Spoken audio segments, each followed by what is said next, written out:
Hello everyone. NHPC JEE का examination आपका कल होने जा रहा है। मैं आप सभी को ऑल द बेस्ट तो कहूंगा ही कहूंगा, लेकिन उसके साथ ही आप लोगों को कुछ जरूरी बातें भी बताना चाहता हूं। अच्छे से सुनिएगा। देखिए दोस्तों, एनएचपीसी जेई का जो एग्जामिनेशन पैटर्न है उसको आप ध्यान में रखिए। 200 क्वेश्चंस तो आपको करने हैं, लेकिन 3 घंटे का समय है। एसएससी जेई के एग्जाम में 2 घंटे का समय होता था, लेकिन यहां पर 3 घंटे का समय है। तो ये जो एक्स्ट्रा 1 घंटा मिल रहा है ना, यही आपका गेम चेंज करने वाला है। आपने अगर इस 3 घंटे के अंदर अपने दिमाग को शांत रखते हुए एकदम फोकस के साथ हर एक क्वेश्चन को पढ़ा और सही सही आंसर दिया, ऐसा हो ही नहीं सकता कि आपका सिलेक्शन ना हो। तो इसीलिए ये जो 3 घंटे आपको मिल रहे हैं, तरीके से यूटिलाइज करना है। अब कैसे यूटिलाइज करें, तो देखिए, सबसे पहले आप क्या करिएगा, रीजनिंग के अंदर घुसिएगा।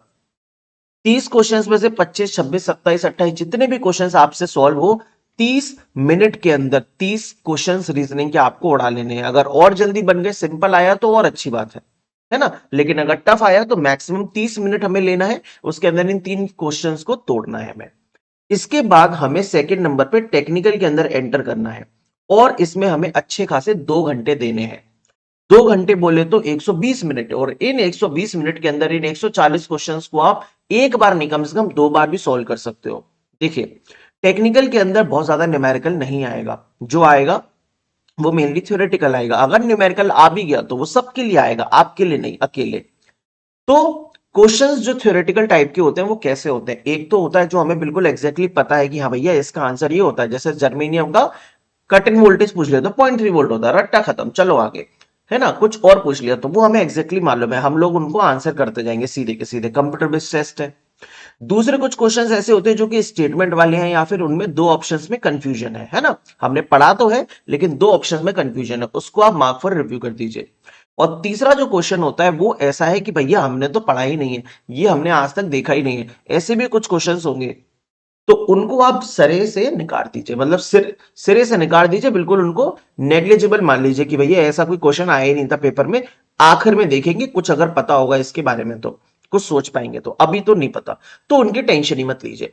तो हमें जो फोकस करना है वो करना है या तो मोस्ट एब्सोल्यूट क्वेश्चन जिसको पता है, और दूसरा जो हम थोड़ा बहुत उसके बारे में जानते हैं, लेकिन हम थोड़ा सा अच्छे से पढ़ेंगे, थोड़ा सा रिकॉल करने की कोशिश करेंगे तो बन जाएगा। क्लियर है। सो इसीलिए सेकंड नंबर पे टेक्निकल को पूरा का पूरा उड़ाना है, और तीसरे नंबर पे, थर्ड नंबर पे लास्ट के आधे घंटे में हमें जनरल अवेयरनेस को उड़ाना है। टाइम मैं अपने हिसाब से बता रहा हूं, आप जैसे भी मैनेज करना चाहें कि आपका अगर जल्दी हो जाए रीजनिंग तो आपको ज्यादा टाइम मिल जाएगा। ठीक है। तीसरे नंबर पर जनरल अवेयरनेस। अब टेक्निकल एंड रीजनिंग, ये दोनों के दोनों आपका गेम चेंजर है दोस्तों। यहां पर जितना ज्यादा अच्छा स्कोर करोगे, पेपर में सिलेक्शन के चांसेस उतने ही ज्यादा है। और जीके के अंदर आपको जितने नंबर मिलेंगे उतना बोनस है, तो कोई दिक्कत ही नहीं है। ठीक है। जीके में भी हमें ऐसा नहीं करना है कि हम सारे के सारे क्वेश्चंस का आंसर करके आ गए लेकिन हमने नेगेटिव ही करवा लिया बहुत ज्यादा, तो ऐसा भी नहीं करेंगे। ठीक है। अब नेगेटिव मार्किंग यहां पर कितने की है, 0.25 की है, 0.33 की नहीं है। तो अगर कुछ चांसेस में जय माता दी लेट्स रॉक आपको करना भी है तो कर देना, कोई दिक्कत नहीं। ठीक है।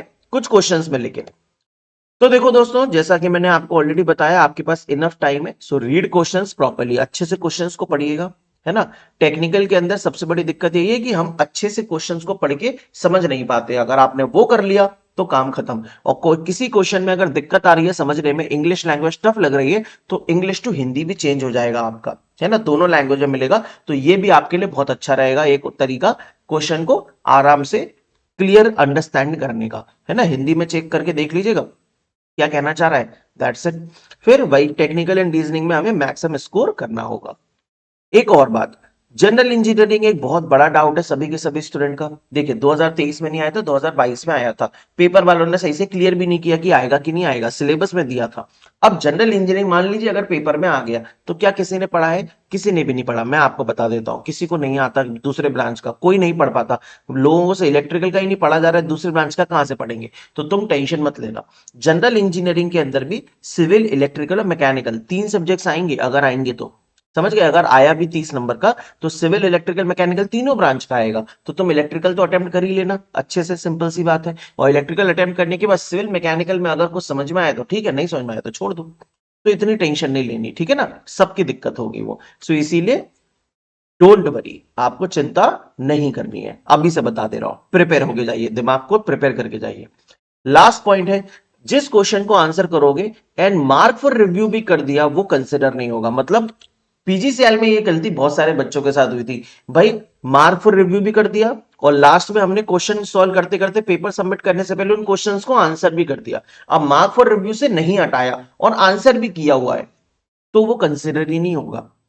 क्वेश्चन सिर्फ वही कंसिडर होगा जो सिर्फ और सिर्फ आंसर्ड है, जिस पर मार्क फॉर रिव्यू नहीं किया गया है। तो आप जो भी क्वेश्चंस को आंसर करें ध्यान रखिएगा वो मार्क फॉर रिव्यू नहीं होना चाहिए, ठीक है? नहीं तो बहुत इंपॉर्टेंट नंबर बच्चों के लूज हो जाएंगे। आरआरबी जेई के अंदर, पीजीसीआईएल के अंदर, है ना, बहुत सारे बच्चों के नंबर इस वजह से छूट गए जिन्होंने सही क्वेश्चंस का आंसर मार्क किया था लेकिन वो मार्क फॉर रिव्यू में भी डले थे, ठीक है? तो ये पॉइंट एकदम स्ट्रिक्टली आप लोगों को ध्यान रखना है और बाकी कुछ नहीं, बस शांत दिमाग से पेपर को देना है मेरे दोस्त। पानी की बोतल लेके जाइएगा, अच्छे से पानी पीते रहिएगा, है ना, पानी बहुत जरूरी है और शांत रहिएगा, कोई दिक्कत नहीं है, ठीक है? जिंदगी हमें बार बार मौके देती है, अभी नहीं तो कभी और सही, लेकिन हमें बस ये है कि अपना दिमाग शांत रख के पेपर को अटेम्प्ट करना है, जो भी क्वेश्चन है उसको तरीके से एक बार समझना है, ठीक है? और टाइम भी बहुत ज्यादा इनफ है, इसीलिए आपको कोई टेंशन भी नहीं लेने की, हमारा टाइम जा रहा है, ठीक है दोस्तों? मेरे तरफ से आप सभी को best of luck, all the best, best of wishes. आप लोग बहुत अच्छा करेंगे, है ना? ऊपर वाला आप सभी का साथ देगा, आप सभी को आशीर्वाद देगा, शक्ति देगा, सद्बुद्धि देगा, ठीक है? चिंता मत करिए। Thank you so much.